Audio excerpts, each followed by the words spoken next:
नमस्कार दोस्तों, स्वागत है आपका डेली करंट अफेयर्स में। दोस्तों, आज की वीडियो है 8 मार्च 2024 के महत्वपूर्ण करंट अफेयर की। तो चलिए दोस्तों, आज की वीडियो शुरू करते हैं। आज की वीडियो का क्वेश्चन नंबर 1 है, हाल ही में गर्भपात को संवैधानिक अधिकार बनाने वाला दुनिया का पहला देश कौन सा बना? तो गर्भपात को संवैधानिक अधिकार बनाने वाला दुनिया का पहला देश बना है फ्रांस। तो बी ऑप्शन इसका सही जवाब है। डिटेल जान लेते हैं। तो महिलाओं को गर्भपात का संवैधानिक अधिकार देने वाला फ्रांस विश्व का पहला देश बन गया है। फ्रांस के संविधान में गर्भपात के अधिकार को शामिल किया गया है और फ्रांस की संसद में इसे पहले ही संविधान के अनुच्छेद 34 में संशोधन के लिए एक विधेयक को मंजूरी दी गई थी ताकि महिलाओं को गर्भपात के अधिकार की गारंटी दी जा सके। क्वेश्चन नंबर 2 है, नीति आयोग ने किसके सहयोग से फ्रंटियर टेक्नोलॉजी लैब्स लॉन्च किया है? तो नीति आयोग द्वारा फ्रंटियर टेक्नोलॉजी लैब मेटा के सहयोग से किया गया है। तो अटल इनोवेशन मिशन AIM एवं नीति आयोग ने मेटा के सहयोग से frontier technology labs FTL launch किया है। इसका उद्देश्य है युवाओं को नवाचार करने के लिए सशक्त बनाना। अभी तक AIM ने भारत के 722 जिलों के स्कूलों में 10,000 अटल टिंकरिंग लैब्स स्थापित किए हैं। क्वेश्चन नंबर 3 है, हाल ही में भारत के पहले 500 मेगावाट के स्वदेशी प्रोटोटाइप फास्ट ब्रीडर रिएक्टर की शुरुआत कहाँ की गई है? तो इसकी शुरुआत की गई है तमिलनाडु में। तो प्रधानमंत्री नरेंद्र मोदी ने तमिलनाडु के कलपक्कम में भारत के पहले स्वदेशी फास्ट ब्रीडर रिएक्टर की कोर लोडिंग की शुरुआत की है और इसका उद्देश्य है बिजली उत्पादन का 500 मेगावाट बिजली उत्पादन करना, इसका उद्देश्य है। क्वेश्चन नंबर 4 है, राष्ट्रीय युवा संसद महोत्सव 2024 में प्रथम पुरस्कार किसने जीता? जो राष्ट्रीय युवा संसद महोत्सव 2024 है, इसमें प्रथम पुरस्कार यतिन भास्कर दुग्गल द्वारा जीता गया है। तो राष्ट्रीय युवा संसद महोत्सव 2024 में हरियाणा के यतिन भास्कर दुग्गल ने प्रथम पुरस्कार जीता, जबकि तमिलनाडु की वैष्णव पिचाई ने दूसरा पुरस्कार और राजस्थान की कनिष्का शर्मा ने तीसरा पुरस्कार जीता है।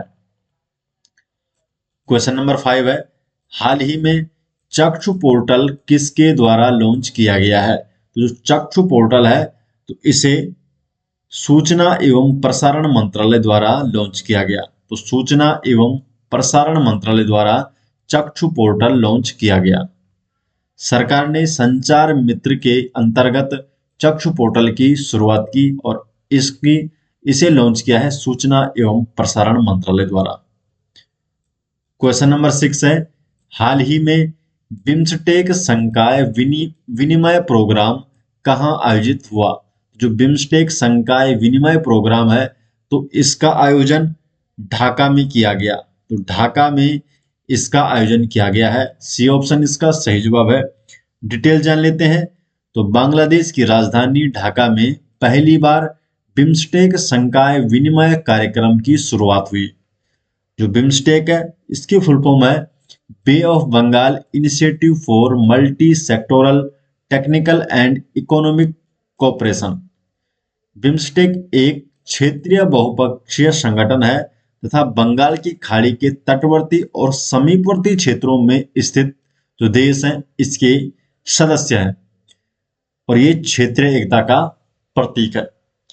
इसके 7 सदस्य देश हैं, जिसमें 5 दक्षिण एशियाई देश हैं, जिसमें आता है बांग्लादेश, भूटान, भारत, नेपाल और श्रीलंका, और 2 दक्षिण पूर्व एशिया से हैं, म्यांमार और थाईलैंड। इसका मुख्य उद्देश्य है तीव्र आर्थिक विकास हेतु वातावरण तैयार करना, सामाजिक प्रगति में तेजी लाना और क्षेत्र में सामान्य हित के मामलों पर सहयोग को बढ़ावा देना। यह उप क्षेत्रीय जो संगठन है, वर्ष 1997 में बैंकॉक घोषणा के माध्यम से अस्तित्व में आया था और प्रारंभ में इसका गठन 4 सदस्य राष्ट्रों के साथ किया गया था, जिनका संक्षिप्त नाम था BISTEC। बांग्लादेश, भारत, श्रीलंका और थाईलैंड, तो ये 4 देश थे शुरुआत में।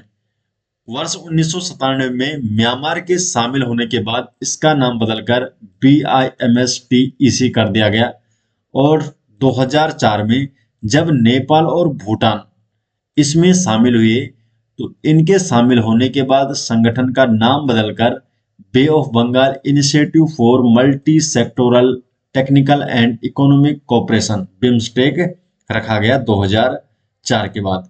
उद्देश्य क्या है? तो क्षेत्र में तीव्र आर्थिक विकास हेतु वातावरण तैयार करना, सहयोग और समानता की भावना विकसित करना, सदस्य राष्ट्रों के साझा हितों के क्षेत्रों में सक्रिय सहयोग और पारस्परिक सहायता को बढ़ावा देना, शिक्षा, विज्ञान और प्रौद्योगिकी आदि क्षेत्रों में एक दूसरे का पूर्ण सहयोग करना। तो ये इसके उद्देश्य हैं।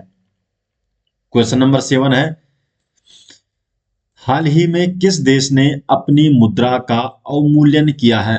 तो डिवोल्यूशन किस देश ने अपनी मुद्रा का किया है? तो मिस्र ने किया है। तो मिस्र द्वारा अपने देश की मुद्रा का अवमूल्यन किया गया। तो केंद्रीय बैंक द्वारा ब्याज दर में भारी बढ़ोतरी के बाद मिस्र ने साल 2022 की शुरुआत से चौथी बार अपनी मुद्रा का अवमूल्यन किया है। मिस्र ने अपनी मुद्रा में 35% से अधिक का अवमूल्यन किया। अवमूल्यन क्या होता है?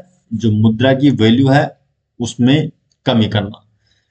मिस्र पूर्वोत्तर अफ्रीका को मध्य पूर्व से जोड़ने वाला देश है और इसकी राजधानी है काहिरा और यहाँ की मुद्रा है मिस्र पाउंड। क्वेश्चन नंबर 8 है, किस केंद्रीय मंत्री ने नीति आयोग के प्लेटफॉर्म नीति फॉर स्टेटस को लॉन्च किया है? तो नीति फॉर स्टेटस को लॉन्च किया है अश्विनी वैष्णव ने। तो सी ऑप्शन इसका सही जवाब हो जाएगा। दोस्तों, ये हो गए आज 8 मार्च 2024 के महत्वपूर्ण करंट अफेयर और ये सभी नोट्स आपको मिल जाएंगे हमारी वेबसाइट में, जिसका लिंक डिस्क्रिप्शन में दे दिया जाएगा, या आप डायरेक्टली गूगल पर भी सर्च कर सकते हैं jardhariclasses.com। इस वेबसाइट में डेली करंट अफेयर के सभी नोट्स आपको दे रखे हैं। तो मिलते हैं दोस्तों नेक्स्ट वीडियो के साथ, तब तक के लिए आपका बहुत बहुत धन्यवाद।